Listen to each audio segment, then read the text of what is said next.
She shouldn't. And when it's done wrong, you don't create desire. You create obsession, emotional chaos, a situation you can't easily escape. So, here's the uncomfortable question you need to sit with for a moment. Why is it that some men barely try, yet women can't stop chasing them, while others do everything right and still get replaced? The answer isn't flattering, but it changes everything you think you know about attraction. Attraction isn't logical, it's psychological. And once you understand the mechanism behind it, you stop guessing and you stop chasing. Before we go any further, make sure you like this video and subscribe to the channel. If you're here to understand women beyond fantasies and surface-level advice, you're in the right place. Now, let's talk about what women actually chase and why most men never see it coming. Most men believe attraction is built on being wanted, that if a woman wants you, your attention, your presence, your effort, you're doing something right. And at first, that feels reassuring. Want feels like progress. Want feels like validation. But want is weak. A woman can want many things at the same time. She wants affection. She wants stability. She wants excitement. She wants to feel desired. None of those wants bind her. None of them anchor her. Want is optional. And anything optional can be replaced the moment something slightly better appears. Need is different. Need isn't a preference. It's not a conscious decision. Need operates below logic, below standards, below promises. When something is tied to a woman's sense of emotional stability, when it becomes part of how she regulates how she feels, she doesn't simply choose it, she orbits it. Think about how easily wants shift. She wants a certain lifestyle until another lifestyle feels more appealing. She wants a certain man until another man offers a better version of the same feeling. Want has a short memory. Want is loyal only to convenience. But need doesn't behave that way. Need is rooted in emotional survival. It's what the nervous system reaches for when it wants relief, grounding, stimulation, or reassurance. When a woman needs something, removing it creates discomfort, anxiety, a sense of lack she can't ignore, and the mind will do almost anything to eliminate that discomfort. This is where most men lose the plot. They work endlessly to be wanted, more attentive, more available, more accommodating, without realizing that every time they make themselves easily accessible, they reinforce one dangerous truth. I am replaceable, because if you give her everything without friction, without tension, without emotional consequence, you teach her that your presence isn't essential. It's optional, and optional things are always the first to go. When attraction shifts from want to need, the dynamic changes completely. She doesn't evaluate you the same way. She doesn't compare you rationally. She doesn't ask whether you're the best option. She asks herself how she feels without you, and she doesn't like the answer. This is the distinction that rewires attraction at its core. Women replace what they want. They chase what they need. And until you understand that difference, not intellectually, but viscerally, you'll keep mistaking effort for leverage and attention for power. Men often tell themselves a comforting story. She misses me because I was good to her, because you listened, because you showed up, because you treated her better than the last guy. That story feels noble. It also keeps you powerless. Women don't become attached to people. They become attached to states, emotional states, psychological experiences, the way their body settles or lights up around a specific man.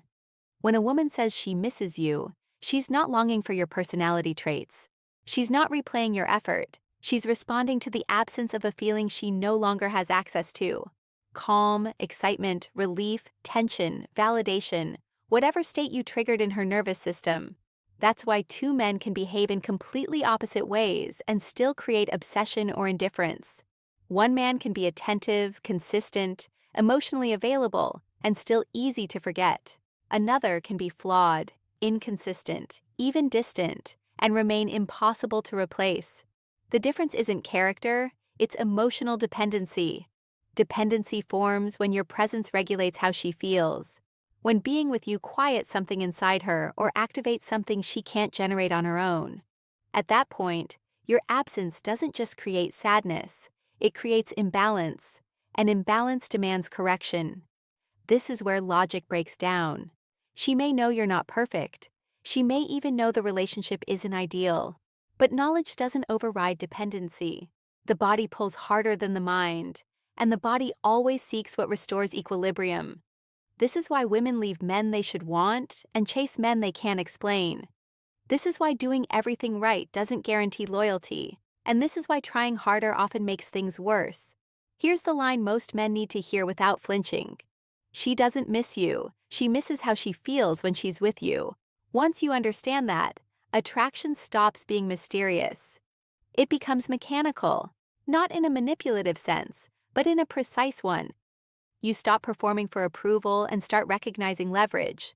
Because the moment you become the source of an emotional state she can't easily replace, comparison ends, competition fades, and chasing begins quietly, internally, often before she's even aware of it herself. Every woman carries an emotional gap. Not because she's broken, not because she's weak, but because modern life quietly creates shortages where they hurt the most. Pressure to perform, pressure to be composed, pressure to be desirable, independent, agreeable, ambitious, often all at once. Over time, something gets neglected, something goes unmet, and that absence becomes a void. An emotional void isn't dramatic, it doesn't announce itself. It operates silently, shaping preferences, reactions, and attraction patterns without ever asking for permission. And once you know how to see it, you start understanding women in a way most men never do. This void isn't about what she says she wants. It's about what her nervous system is starving for. There are 4 primary emotional voids that drive female attraction, not dozens, not infinite variations. 4. And every woman carries at least one as dominant. Validation, excitement, escape, challenge. These aren't personality traits, they're emotional deficits. Gaps created by routine, by expectation, by social pressure, by boredom, by overexposure to men who all feel the same. And when one of these voids goes unfilled for long enough, it begins to pull. That pull is attraction. When a man unknowingly fills one of these voids, he doesn't feel special. He feels confusing, hard to explain, difficult to replace. She may not even label it as attraction at first. Just a sense that being around him feels different, necessary, stabilizing, or electrifying in a way she can't manufacture on her own. This is where power enters the equation. Because when you become the source that fills an emotional void, you stop being evaluated like other men. You're no longer competing on the same scale. She doesn't weigh you against options. She weighs you against the discomfort of losing access to that emotional relief. But this power isn't neutral. Filling an emotional void creates dependence. Dependence creates attachment. And attachment, when mishandled, slides quietly into obsession. That line is thin. And most men don't even realize they've crossed it until they're trapped inside a dynamic they can't control. Understanding the void doesn't just explain attraction. It explains why it can turn dark when handled without awareness. And now that you see the map, the real question becomes, which void is she carrying? And how does it change everything that follows? Validation is the most misunderstood force in attraction. Most men think more validation equals more desire, more compliments, more reassurance, more affirmation. And at first, it seems to work. She smiles, she responds, she leans in. Then something shifts because validation doesn't create attachment when it's constant. It creates comfort, and comfort when it's predictable becomes invisible. The nervous system stops responding to what it can count on. What's always available stops carrying value. Women live in a world of evaluation, social media, work, dating. Attention is everywhere. And because it's everywhere, it's cheap. So validation only becomes powerful when it's unpredictable, when it's earned, when it's selective. This is why inconsistent validation, given deliberately, not carelessly, hits so much harder than endless praise. When she doesn't know when she'll receive your approval, her mind fills in the gaps. Dopamine spikes, anticipation builds. She starts adjusting her behavior subtly, unconsciously, to regain that feeling. Not because she wants to impress you, but because her nervous system wants the reward again. Give validation too freely, and you teach her that your approval has no cost. Withhold it entirely, and you create distance without connection. But when validation comes and goes with intention, it becomes something she chases without realizing she's chasing it. Then there's excitement. Most women aren't bored because their lives are empty. They're bored because their emotional landscape is flat. Routine, responsibility, predictability, the same conversations, the same outcomes, the same men saying the same things in slightly different voices. Excitement isn't about chaos. It's about contrast. A man who introduces emotional spikes, moments that feel different, unexpected, charged, cuts through that flatness instantly. He doesn't overwhelm, he disrupts. He creates tension where there was none, curiosity where there was familiarity. This is why excitement is addictive. Not because it's loud, but because it breaks the pattern. Unpredictability activates attention, teasing activates play, mystery activates imagination. And imagination does more work than effort ever could. Once her mind starts filling in emotional gaps on its own, you've stepped out of the role of entertainer and into the role of stimulus. Here's the truth most men resist. Women don't get addicted to men. They get addicted to the emotional experience men provide. Validation makes her feel seen. Excitement makes her feel alive. When you become the source of both without over-delivering either, you stop being one option among many. You become the emotional high she can't replicate on demand. And once that happens, attraction no longer needs persuasion. It sustains itself. Escape is one of the most underestimated forces in attraction because it doesn't look dramatic from the outside. It looks quiet, subtle, almost boring. And that's exactly why it's so powerful. Most women are always on managing impressions, managing responsibilities, managing expectations, work, family, social pressure, appearance, performance. Even relaxation often comes with an unspoken requirement to stay composed. Very few spaces allow her to drop all of that. When a man becomes a place where she doesn't have to explain herself, impress, or hold it together, something shifts. Her body relaxes around him. Her mind slows down. The constant internal noise fades. That relief is not intellectual, it's physical, and once the nervous system associates you with that feeling, it starts craving access to it. Escape isn't about fixing her problems, it's about temporarily removing her from them. You become the environment where she can exhale, where she doesn't have to be on brand, where there's no performance, no evaluation, no pressure to maintain control. That kind of emotional relief is rare, and rarity creates value. Then there's challenge. This is the part most men misunderstand because they confuse challenge with arrogance or coldness. That's not what creates attraction. What creates attraction is resistance. The uncomfortable truth is this: most men are easy to read, easy to access, easy to win over. They over-explain, they over-invest, they rush to prove value before any value has been earned, and ease kills desire.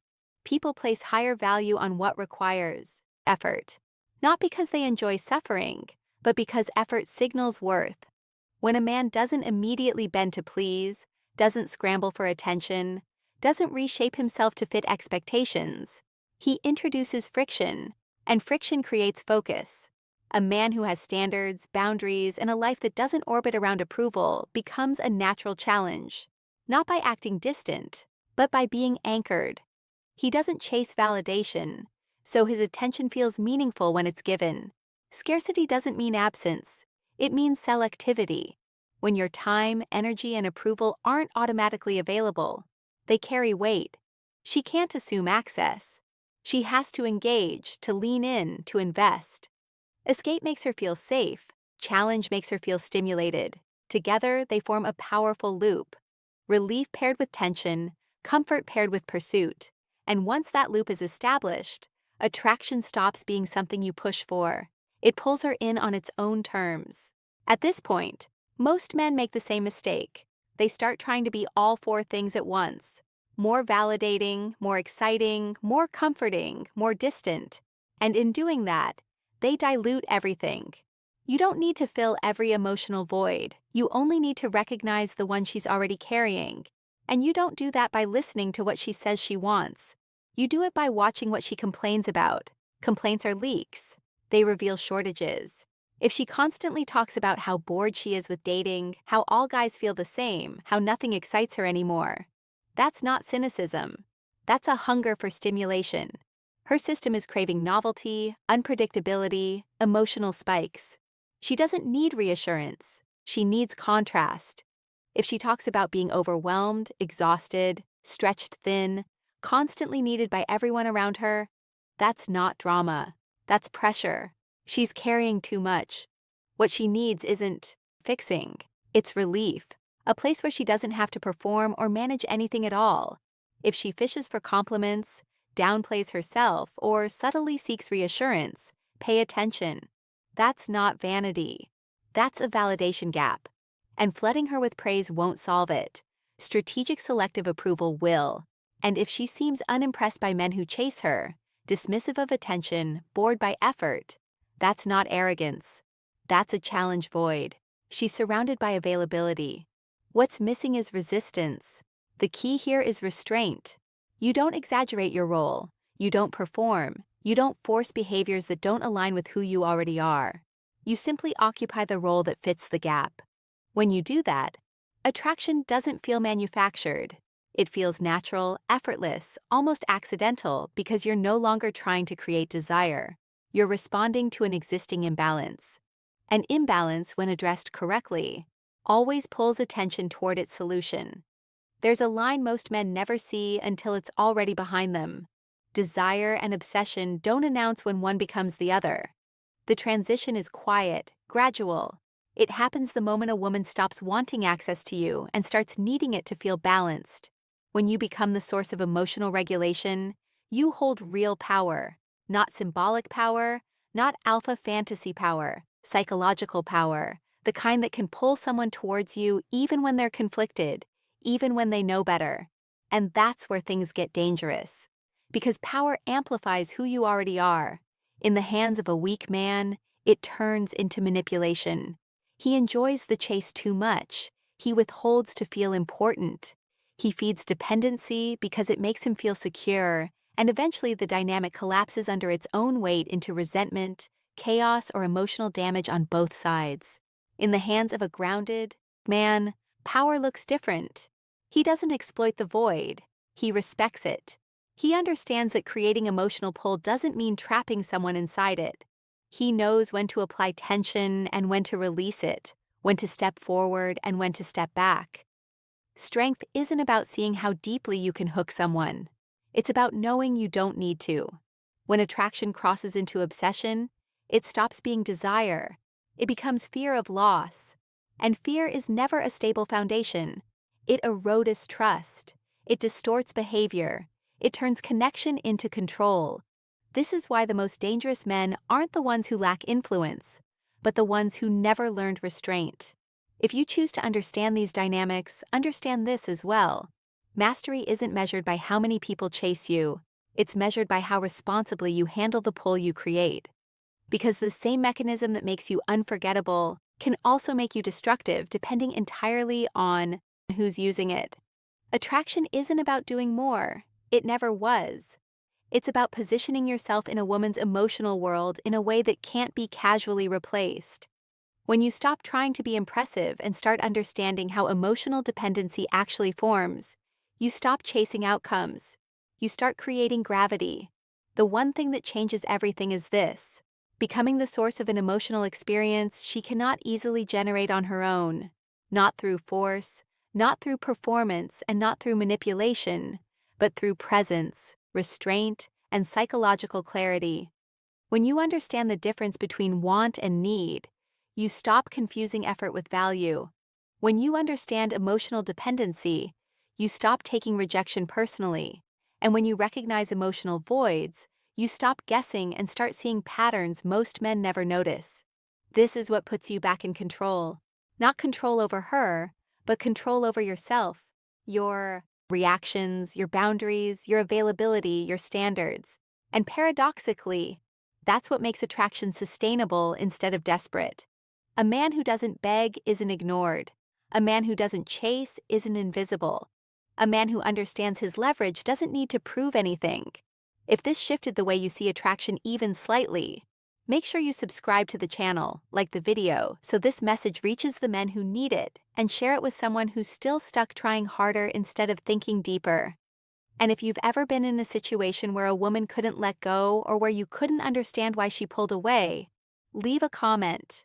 Not for validation, for reflection. Because the moment you stop asking, "How do I make her want me?" and start asking, "Why does she feel different when I'm gone?" you're no longer playing the same game.